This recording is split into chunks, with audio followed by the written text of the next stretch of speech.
Okay, let's kick things off with a pretty wild idea. Imagine an animal, one that died out maybe 12,000 years ago, just reappearing. How would that even feel? It sounds like pure science fiction, doesn't it?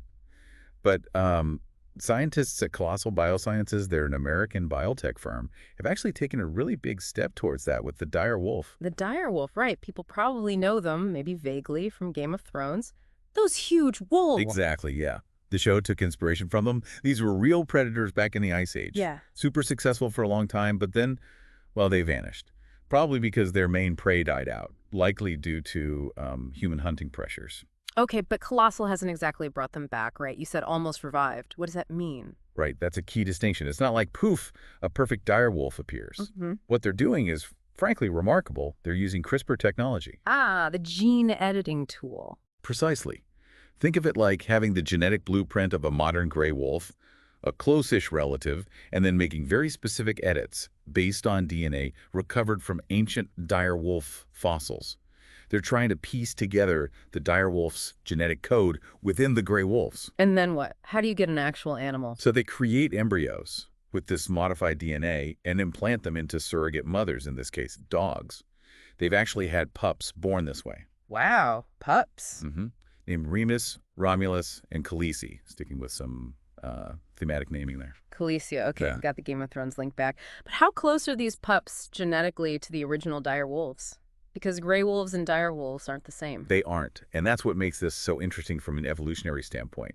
They split off from each other somewhere between 2.5 and maybe 6 million years ago. Yeah. That's a long time. Yeah, millions of years. So the fact that these pups apparently share about 99.5% of their genetic makeup with the ancient dire wolves, that's was a huge achievement in genetic engineering, really shows how far the science has come. Okay, so we have the how, but let's unpack the why. What's the big motivation here? Why try to bring back extinct animals at all? Well, according to Colossal and others in this field, the main driver is tackling biodiversity loss. We're losing species at a frankly terrifying rate. Some estimates put it around 30,000 species a year. 30,000, that's staggering. It is, and it's not just an ecological tragedy, you know? It hits our economy hard too. Think about it. Around half the global economy, something like $44 trillion, depends directly on nature. Wow, half. How so? Everything from food, clean water, raw materials for industries, pollination, climate regulation, it all comes from healthy ecosystems. When species vanish, these natural services get disrupted. The economic losses are already running into trillions each year. And it could get much worse. Potentially, yes. There's a book, Around the World in 80 Species, by Dr. Jill Atkins and Barry Atkins. They paint a pretty grim picture. They argue that if extinction rates continue like this, we could be looking at collapsing financial markets and maybe even threatening our own survival as a species down the line. That really puts it in perspective. So, de-extinction is framed as a potential solution, or part of one. That's the idea, partly. Studying these revived species, or near-revived ones, could give us insights. By looking at their genes, we might figure out what helped them survive in past environments. Maybe find clues to help currently endangered species adapt to climate change. Learn from the past to help the present, sort of. Exactly. It's about understanding those survival toolkits written in their DNA. Are there other potential applications being talked about? Oh yeah, Colossal's also famously working on the woolly mammoth. The idea there is slightly different. They suggest that herds of engineered mammoths in the Arctic could help preserve permafrost. How would that work? By trampling deep snow, which allows the colder air to penetrate the ground better, and by encouraging grasslands to grow, which reflects more sunlight than tundra or forest. It's a climate change mitigation angle. We might have even touched on this before. I think we did briefly, yeah. And it's Yeah. not just mammoths and dire wolves. No, they're also targeting species like the Tasmanian tiger, the dodo. It's a broad portfolio of potential de-extinction projects. Okay, so there's the science, the conservation rationale, but there's a business side too, isn't there? Colossal isn't just a research institute. Not at all. They've built a serious business model around this. They've attracted huge amounts of venture capital. The company's valuation is apparently over $10 billion. $10 billion for bringing back extinct animals. Well, for the technology and the potential applications, yes. It's a compelling story for investors. Cutting-edge science, tackling a global crisis, potential future markets. But that brings us back to the core question you raised earlier. Is it actually worth it? all this money, all this effort when you look at the big picture of conservation. Exactly. That's what we really need to dive into now. Let's talk practicalities first.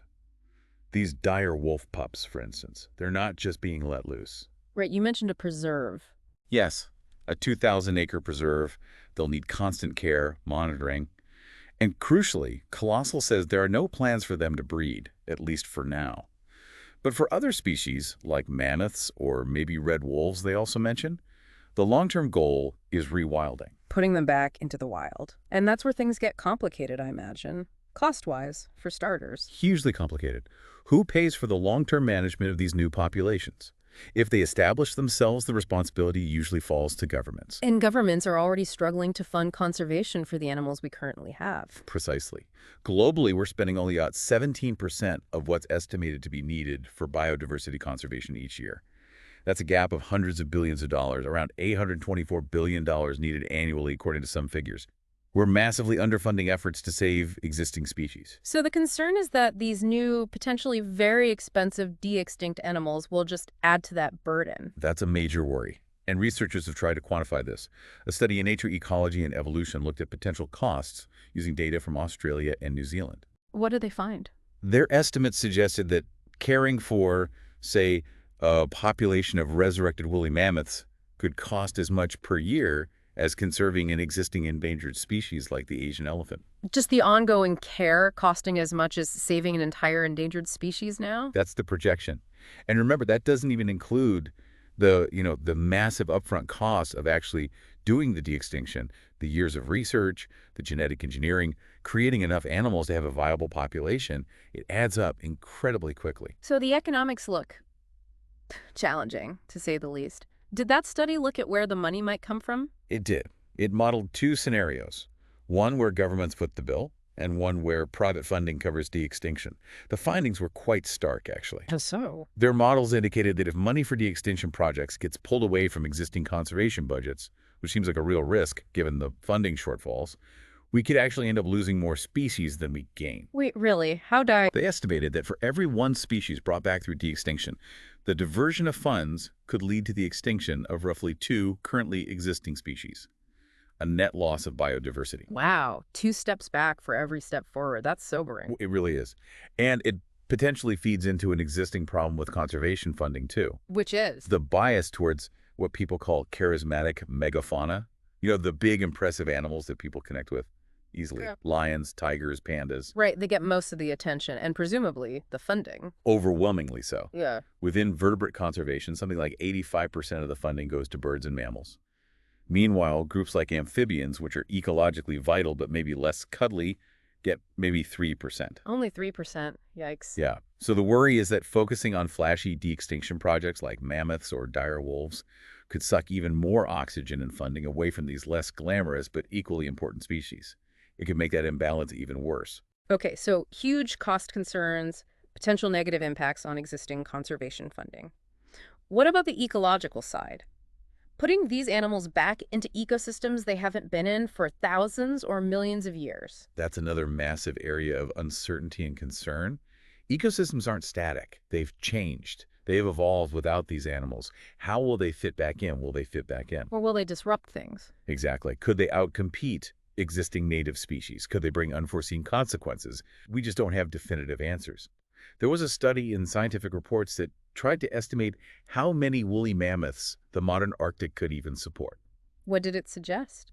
Well, their optimistic kind of upper limit estimate was maybe somewhere between 48,000 and 72,000 mammoths across the suitable Arctic habitat. That sounds like quite a lot. It does. But even then, the study highlighted the potential for significant competition with animals already there, like caribou and muskoxen, for food. And crucially, the Arctic today is not the same environment the mammoths lived in during the Pleistocene.